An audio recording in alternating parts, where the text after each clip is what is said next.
सभी को मेरा प्यार भरा नमस्कार। जैसे कि आप जानते हैं, कल है रामलला प्राण प्रतिष्ठा। तो आप अपने घर में राम जन्म की कथा अवश्य सुनिए। तो बोलो जय श्री राम। त्रेता युग में सूर्य वंश में राजा इक्ष्वाकु, दिलीप, भागीरथ, रघु और राजा हरिश्चंद्र जैसे प्रतापी राजाओं के बाद राजा दशरथ हुए। राजा दशरथ बड़े ही पराक्रमी और प्रतापी राजा थे। तीनों लोकों में उनकी कीर्ति विद्यमान थी। देवराज इंद्र उनके मित्र थे तथा उन्होंने देव और असुरों के संग्राम में देवराज इंद्र के साथ मिलकर युद्ध किया था। राजा दशरथ का साम्राज्य दिन दोगुनी रात चौगुनी उन्नति कर रहा था, लेकिन उन्हें केवल एक ही चिंता सताई जा रही थी कि उनके बाद उनके वंश का क्या होगा।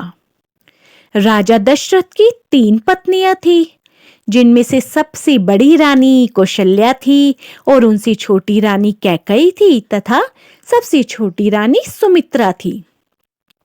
3 पत्नियां होने के बावजूद राजा दशरथ के कोई पुत्र नहीं था जो उनके कुल को आगे बढ़ा सके। इसलिए उन्हें अपने कुल के अंत का डर सताए जा रहा था। इसी विषय में उन्होंने अपने कुल ऋषि से इस समस्या का समाधान पूछा।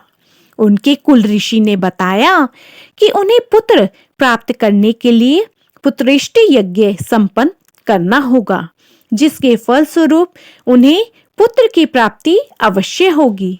लेकिन उन्होंने इसके साथ यह भी शर्त रखी कि वह स्वयं पुत्रेष्टि यज्ञ नहीं करवा सकते।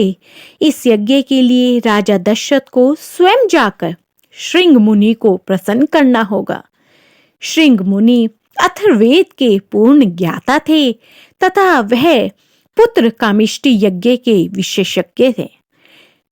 वही इस यज्ञ को संपन्न करवा सकते थे। राजा दशरथ पैदल ही वन में श्रृंग मुनि के पास जाते हैं तथा उनसे आग्रह करते हैं कि संतान सुख के लिए वे व्याकुल हैं, कृपया कर मेरी समस्या का समाधान कीजिए। राजा दशरथ की सादगी तथा विनम्र आदर भाव के कारण श्रृंग मुनि प्रसन्न हुए और उन्होंने दशरथ को वचन दिया कि वह उनका पुत्र कामिष्टि यज्ञ जरूर करवाएंगे। उसके पश्चात शुभ मुहूर्त देखकर उन्होंने दशरथ का पुत्र कामिष्टि यज्ञ संपन्न करवाया। यज्ञ संपन्न होने के बाद हवन कुंड में से अग्निदेव एक खीर का पात्र लेकर प्रकट हुए और राजा दशरथ से बोले, हे राजन, यह खीर ले जाओ और अपनी तीनों पत्नियों को बराबर बराबर खिला दो। इससे तुम्हें संतान प्राप्ति अवश्य होगी। राजा दशरथ खीर का पात्र ले जाकर रानी कौशल्या तथा रानी कैकेयी को दे देते हैं। रानी कौशल्या तथा रानी कैकेयी अपने अपने पात्र में से एक एक निवाला सबसे छोटी रानी सुमित्रा को खिला देते हैं, जिसके प्रभाव से कुछ समय बाद राजा दशरथ के घर में एक साथ 4 पुत्रों का जन्म होता है। रानी कौशल्या सबसे बड़े पुत्र राम को जन्म देती है। उसके कुछ समय बाद कैकेयी राजा दशरथ के दूसरे पुत्र भरत को जन्म देती है। कुछ ही घड़ी बीतने के पश्चात रानी सुमित्रा राजा दशरथ के तीसरे पुत्र लक्ष्मण को जन्म देती है तथा कुछ ही क्षण बाद वह दशरथ के चौथे पुत्र शत्रुघ्न को भी जन्म देती है। और इस प्रकार पृथ्वी पर बढ़े हुए पाप अत्याचारों को मिटाने के लिए भगवान नारायण स्वयं राजा दशरथ के पहले पुत्र श्री राम के रूप में जन्म ले लेते हैं।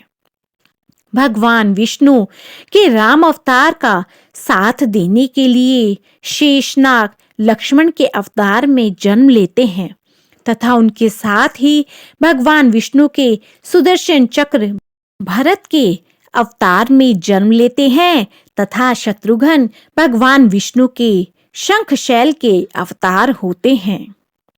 श्री राम, लक्ष्मण, भरत और शत्रुघ्न को चार पुरुषार्थ का रूप माना जाता है, जिसमें श्री राम धर्म का रूप होते हैं तथा भरत मोक्ष का रूप होते हैं। उसके साथ ही लक्ष्मण जी को काम का प्रतीक माना जाता है तथा शत्रुघ्न जी को धन का रूप माना जाता है। तो बोलो जय श्री राम। तो इस प्रकार हमारे श्री राम जी का जन्म हुआ था। तो बोलो जय श्री राम। श्री राम जी की जय, सीता माता की जय, लक्ष्मण जी की जय, शत्रुघ्न जी की जय, बोलो बाबा हनुमान की जय। तो फ्रेंड्स, आप भी इस दिन जरूर श्री राम जन्म कथा सुनिए। और आपको ये मेरी वीडियो पसंद आई हो तो मेरी वीडियो को ज़्यादा से ज़्यादा लाइक, शेयर एंड सब्सक्राइब कीजिए और कमेंट में जय श्री राम अवश्य लिखिए।